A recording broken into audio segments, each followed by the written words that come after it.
All right. Hey, everybody. Give me a second to share my screen.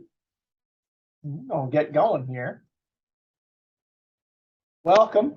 Thanks so much for clicking on this link and hopefully enjoying a little bit about quantitative inquiry and evaluation today. I'm Nick Furman. Thanks so much for watching. It's always fun to do these. And at whatever time you happen to be watching this, I hope it's something that's useful to you. And there is going to be a comprehension check at the end of this, so pay attention. I think you'll do just fine. Just a couple of questions there in that Qualtrics link. But this is something that traditionally in evaluation, we focus heavily on trying to quantify things about people.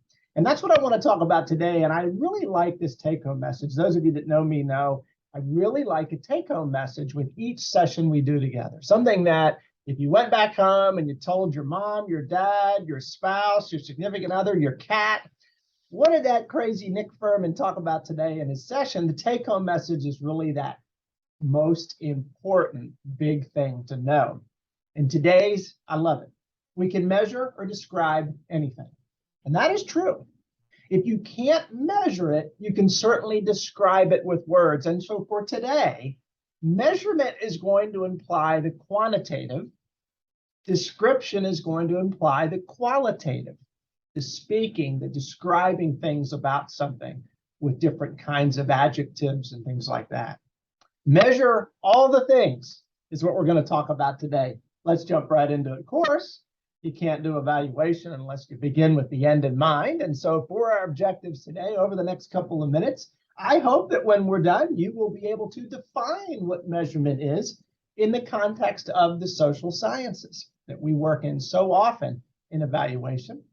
I also hope that you'll be able to describe how qualitative data, that written, that spoken data, can inform the development of items to quantify something, and specifically items on a questionnaire. So often what we use to measure folks, measure the mind. And speaking of measuring the mind, the third objective is to identify aspects of people to quantify. What is it that we can measure from someone using something called psychometrics? Psychometrics, mind measurement, psychometrics, mind measurement. We're going to talk about different things about someone's mind that we can measure and quantify. And if we can't quantify it, we're going to talk at the end about, okay, well, that opens up a door to describe it. That opens up a door to move from the quantitative into the qualitative world. But again, today, mainly focused on quantitative. There's our roadmap. Let's jump into this.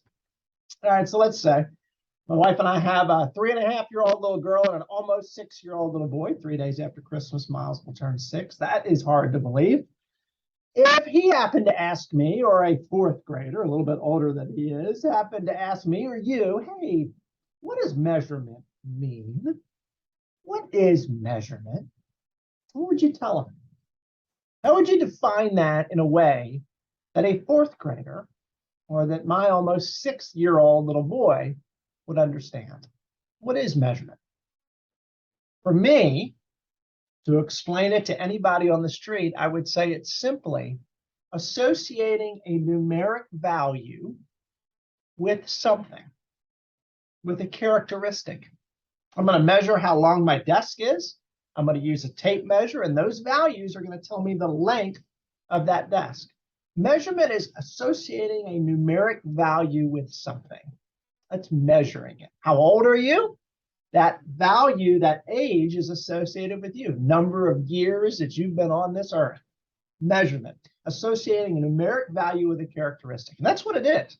And what I want to talk about today is associating a numeric value along a scale, for example, from 0 to 100 or 1 to 7, with something about someone, and being able to do it, as we talked about in some of the other sessions in the series, being able to do it with validity, with some level of certainty that we can trust what is going on. There's a little notice right there. Let's jump into more about measurement, associating numeric value with a characteristic. And let's do it and talk about 4-H camp for a second. I don't know how many of y'all have been to 4-H camp. I know so many. I hope of our agents get to go and spend time with those kids there. It's always pretty special when you get to see a child that's never been to 4-H camp and do it for the first time. Maybe there are those elements of homesickness and uncertainty about what's going to happen. But boy, when they get done with that over those couple of days, they leave usually really inspired. So if somebody was to sit down, as I do often, and ask those participants that went to 4-H camp, what was so special about that experience for you? And boy, that's a word, special, that's loaded, that's wide open. And I love that if we're going to collect qualitative data. Special could mean a lot of different things. For you, it means something different than it would for me. What was so special about 4-H camp? If we ask that question of a bunch of different individuals, could be youth or adults, these different interview participants, let's just say that there were certain themes that emerged from those interviews. And 3 of those themes, those overarching themes that emerged were, I saw my teacher as a normal person. Isn't that funny? It's like running into your teacher in the grocery store. Have you ever done that before? Or as the 4-H agent, have your kids ever seen you in the grocery store? Wow, you're a real person. You actually buy toilet paper. I'll be darned.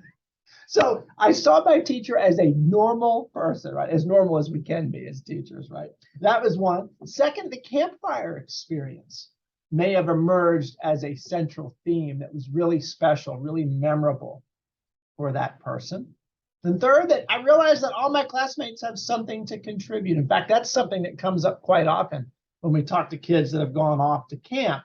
They realize that sometimes that quieter student in their class really comes alive in that outdoor environment. And they have a new respect for them because they didn't know all that they knew about reptiles or fish or how passionate they were about trees. Those are 3 things that could emerge from those interviews when asked the overarching question, what is so special about 4-H camp? So let's say those 3 things emerged. Can you imagine, and we won't do it together just in some time, can you imagine the statements? And I want to emphasize this word statements for a second. Can you imagine the statements that you might present on a questionnaire to dig deeper on those 3 things, or maybe one of those 3 things? Let's take the campfire, for example, which happens to come up quite often in the most memorable moment of camp, the campfire. Imagine presenting a series of statements, not questions, but statements, and having a scale, an answer choice variation that ranged from 1 to 7, strongly disagree to strongly agree. And maybe one of the statements associated with the campfire was, I came out of my shell by singing in front of others. Strongly disagree to strongly agree. Maybe there were a couple of other statements that you decide to put on that questionnaire about singing, about performing, about doing something in front of this audience. That's a big deal for a kid. But if those counselors are there and they're encouraging them and it's a safe environment, boy, that can be amazing to see what that does for a child. I want you to remember that. As we take some of these qualitative themes that emerge from an interview, and I often start qualitatively. When I don't really know what to expect, I start by opening up the floodgates and having a general conversation.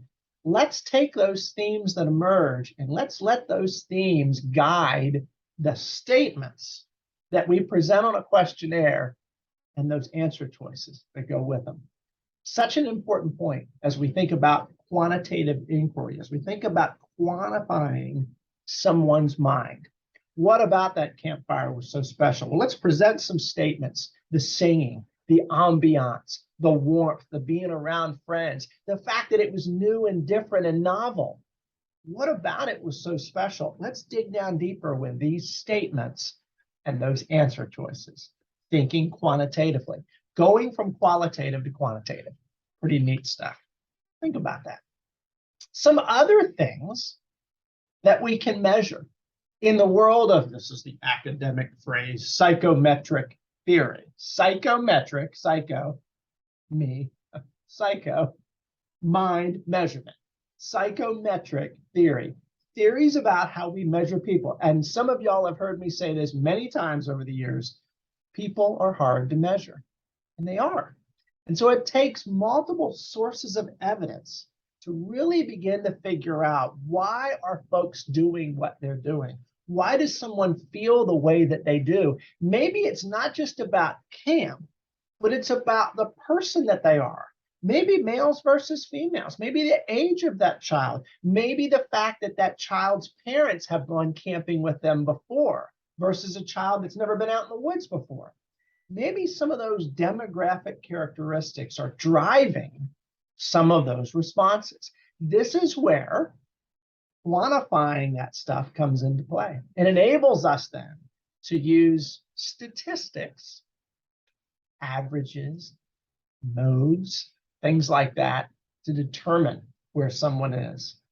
Take a look at some of the other things that we can measure. We can measure someone's knowledge of something. In fact, that's sometimes the easiest thing that we can measure.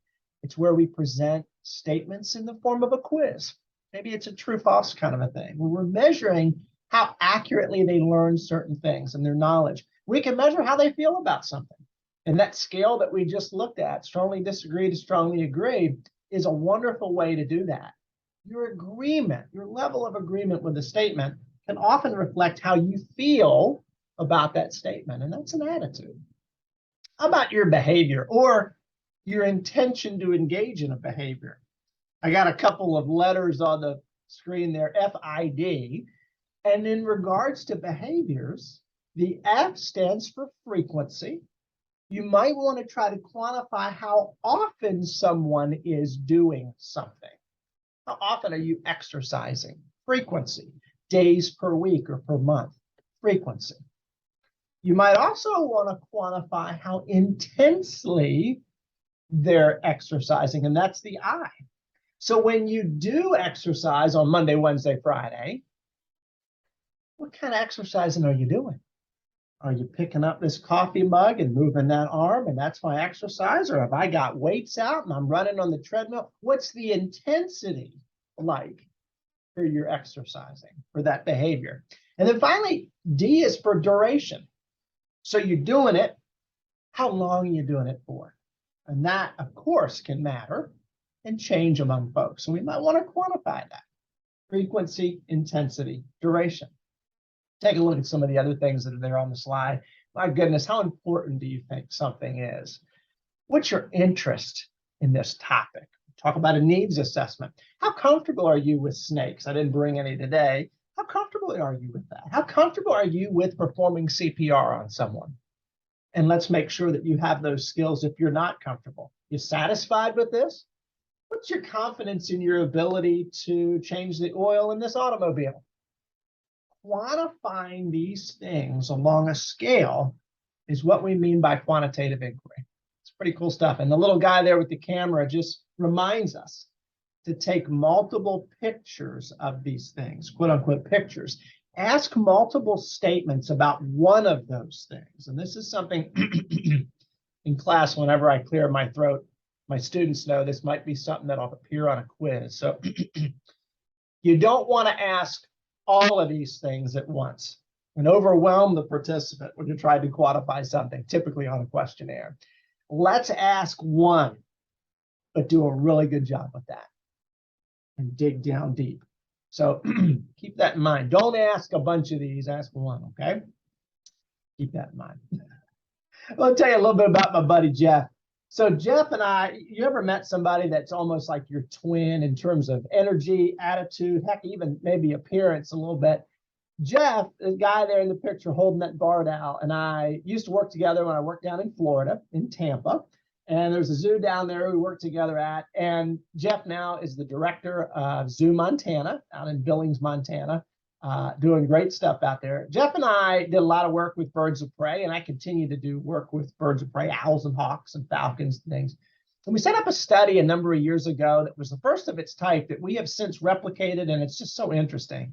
But it made it fun down in Florida with regards to quantifying people's thinking, and in particular, older folks.